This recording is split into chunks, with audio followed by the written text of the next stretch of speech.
झाड आहे, याला जी फळे येतात यापासून कोकम सरबत आणि कोकम आगळ तयार केले जाते। त्याच्या बियांपासून तेल तयार केले जाते। त्याचा उपयोग कैलास जीवन क्रीम मध्ये केला जातो आणि त्याच्या फळाच्या सालीपासून आमसूल तयार केले जाते। हे आहेत भगवान परशुराम। आपल्या पुराणामध्ये असा उल्लेख केलेला आहे की हजारो वर्षापूर्वी भगवान परशुराम होऊन गेले। त्यांनी संपूर्ण पृथ्वी जिंकून घेतली। जिंकून घेतलेली सर्व पृथ्वी त्यांनी दान केली। दान केलेली कोणतीही गोष्ट आपण स्वतःसाठी वापरत नाही, परंतु यांना राहण्यासाठी भूमी आवश्यक होती। आपण ज्या ठिकाणी उभे आहोत त्या ठिकाणी हजारो वर्षापूर्वी समुद्र होता। त्याच्याशी त्यांनी युद्ध केले आणि त्याला 40 ते 50 किलोमीटर पाठीमागे ढकलले आणि या सुंदर कोकण प्रदेशाची निर्मिती केली। म्हणून या कोकण प्रदेशाला परशुराम भूमी असे म्हणतात।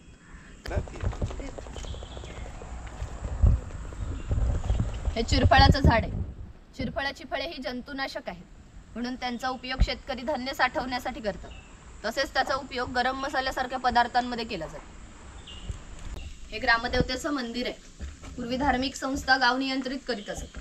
गावातील गावकरी इथे एकत्र येत असत। जर गावात दोन व्यक्तींची भांडणे झाली तर संपूर्ण गाव येथे एकत्र येऊन गावप्रमुख त्यांच्या समोर न्यायदान करीत असत। आणखी एक महत्त्वाचे वैशिष्ट्य म्हणजे जगभर अशी प्रथा आहे की प्रत्येक जाती धर्माचे लोक आपापल्या देवाकडे जातात आणि देवाचे दर्शन घेतात। आपण कोकणी माणसं सुद्धा वर्षभर देवळात जाऊन देवाचे दर्शन घेतात।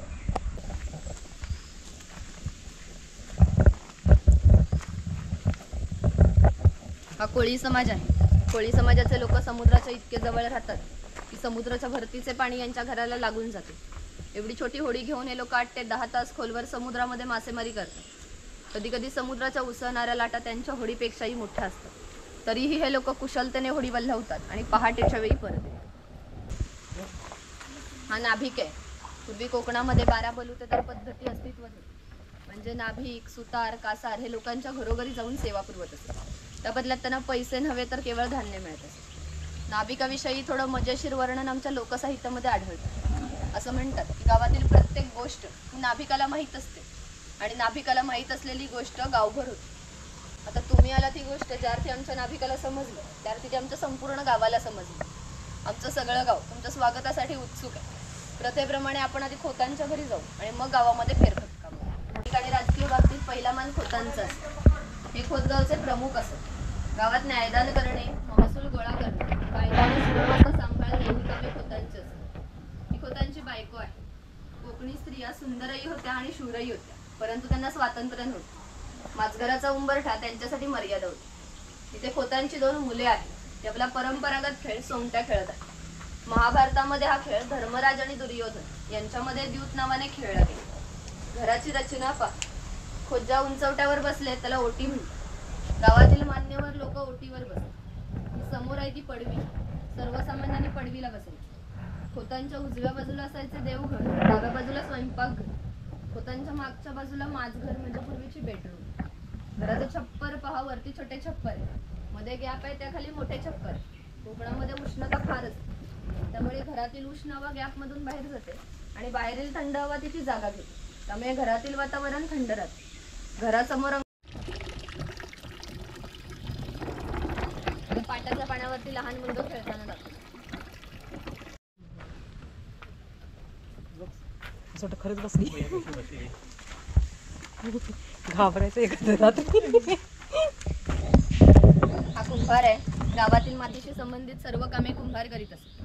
म्हणजे गणपतीचे दिवस आले की लाल मातीचे गणपती तयार करणे, उन्हाळा आला की मातीची मडकी तयार करणे, दिवाळीच्या वेळेला पणत्या तयार करून प्रत्येकाच्या घरोघरी नेऊन पोचवण्याचे काम कुंभार करीत असत. एखाद्याचं घर बांधायचं असेल तर तो त्याच्या घरी जाऊन कौले तयार करून देत असे. हे सफेद रंगाचे मडके दिसते हे माडी काढायचे मडके. कोकणामध्ये नारळाची झाडे भरपूर प्रमाणात आहेत. त्यांना नारळ येण्यापूर्वी पोई येते. त्या पोईला आडवा काप दिला जातो.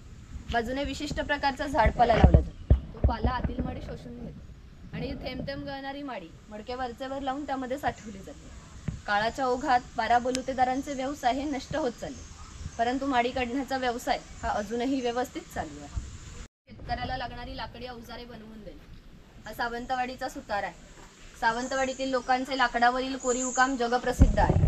त्यांच्या काही हस्तकौशल्याच्या वस्तू तुम्हाला आमच्या हस्तकला विक्री केंद्रामध्ये पाहायला मिळेल. हा लोहार आहे.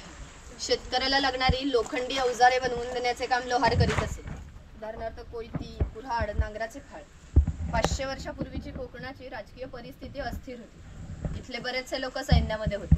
त्यांना लागणाऱ्या लोखंडी ढाली आणि तलवारी बनवून देण्याचे काम लोहार करीत असे. शेतकरी आपल्या बागेतील खोबरे स्वतः तेलाकडे घेऊन जात असे. तेली त्याच्या देखत त्याला तेल पाडून देत असे. हा तेलाचा घाणा आहे, याला खुंट म्हणतात. याच्यामध्ये सुके खोबरे घातले जातात. हे जे उभे लाकूड दिसते याला लाट म्हणतात. या लाटेला हे आडवे लाकूड अशा तऱ्हेने बांधले जाते जेणेकरून ही लाट उभी राहते. या ठिकाणी जोखडाला बैल बांधला जातो आणि आडव्या लाकडावर दगड ठेवून तेली स्वतः यावर बसतो आणि हे सर्व वजन घेऊन हा बैल गोल फिरवला जातो. त्यामुळे आतील खोबरे रगडून त्याचं तेल निघते. हे तेल भरून काढायचे असेल तर हे सर्व बाजूला करून आतील तेल हाताने भरून काढले जाते. हात घातले जाते तेव्हा अख्खा तांदूळ बाहेर निघतो आणि कोंडा बाजूला होतो. हे मोदक पात्र आहे म्हणजे पूर्वीचा कोकणी कुकर. याच्यामध्ये खाली पाणी घातले जाते. चाळणीवरती केळीचे पान ठेवून यावर मोदक ठेवले जातात आणि झाकण ठेवून मोदक पात्र चुलीवर ठेवले जाते. त्यामुळे आतील मोदक शिजून निघतात. हे पुरण यंत्र आहे. याच्यामध्ये शिजवलेली डाळ घातली जाते आणि रॉड दोन्ही बाजूने उलट सुलट फिरवले जातात. त्यामुळे आतील डाळ वाटून निघते आणि त्याच्या गोड पुरणपोळ्या बनवल्या जातात. हे शेवया काढायचं लाकडी यंत्र आहे. हे शेवया काढायचे लोखंडी यंत्र आहे. तिथे शेवयाचा लाकडी पाट आहे. ही चहाची किटली आहे. त्याच्या बाजूला टिफिन बॉक्स आहे. वरती पाण्याचा तांब्या, खाली 3 डबे आहेत, बाजूला 2 चमचे आहेत. टिफिन बॉक्स दोन्ही बाजूने लॉक केलेले आहे. इथे लाकडी चमचे आहेत आणि ही दगडी उखळ आहे. यामध्ये पूर्वी भाताचे पोहे मुसळाच्या सहाय्याने काढले जात असत. 10व्या वर्षी होत असत. तोपर्यंत कासार मुलीला बांगड्या भरण्याचा कोणताही मोबदला घेत नसे. ज्यावेळी मुलीचे लग्न होईल त्यावेळी मुलीचे वडील कासाराला एक छोटासा सोन्याचा दागिना देत असत. हा पाणवठा आहे. पूर्वी प्रत्येक गावात भरपूर मोठे जंगल होते, त्यामुळे गावात पाणी मोठ्या प्रमाणात उपलब्ध होते. ज्या ठिकाणी गावात उंचावर बारमाही पाणी वाहत असे तिथे धरण बांधून प्रत्येकाच्या घरोघरी पाणी पाटाने नेले जात.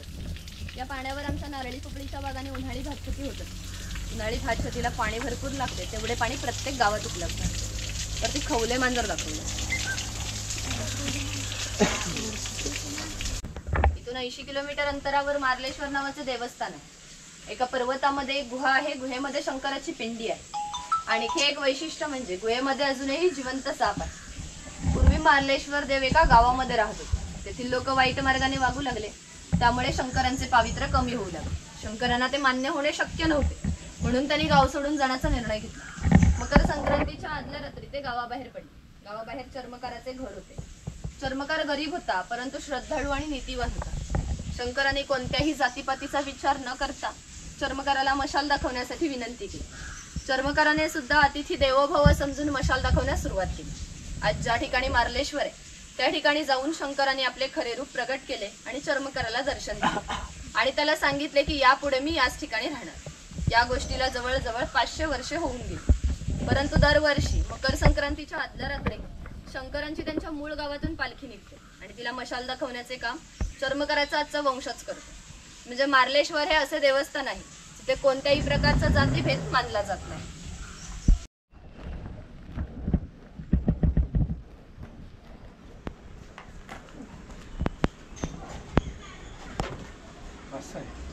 रावण काम रावण, माकड काय, हनुमान काय, माझी माहिती जाती. जो देव आहे ज्याला आम्ही राखणदार म्हणतो, याला नमस्कार करून आम्ही गावाच्या बाहेर जातो, कारण आमच्याशी श्रद्धा आहे की हा देव आमच्या पाठीशी ठामपणे उभा असतो. म्हणून आम्ही जगात वावरताना आत्मविश्वासाने वावरतो आणि यशस्वी होतो. तुम्ही श्रद्धाळू असाल तर याला जरूर नमस्कार करा. इथून पुढचा तुमचा प्रवास सुखाचा आणि आनंदाचा. नमस्कार. इथे माझं काही संपलं आहे. रविराय वही आहे.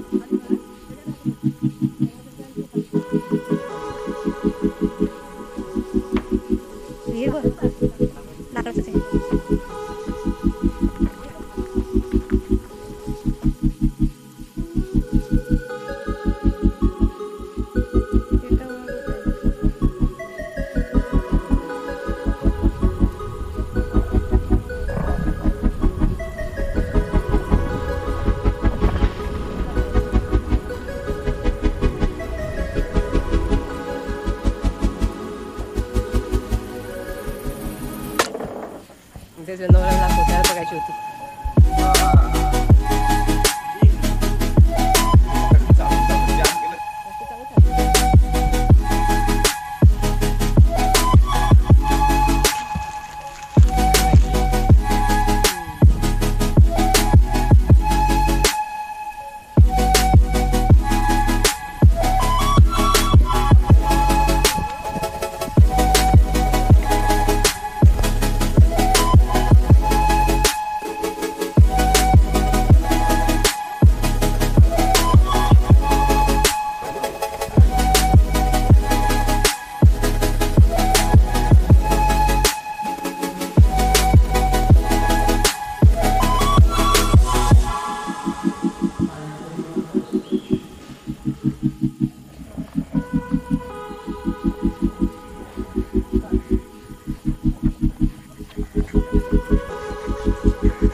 हा बोल ना.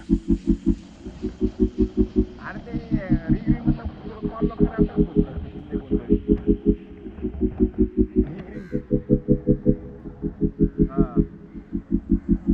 आला तर त्याला म्हणायचं ते आता तुमचं त्याला चार्जेस सांगायचं. हा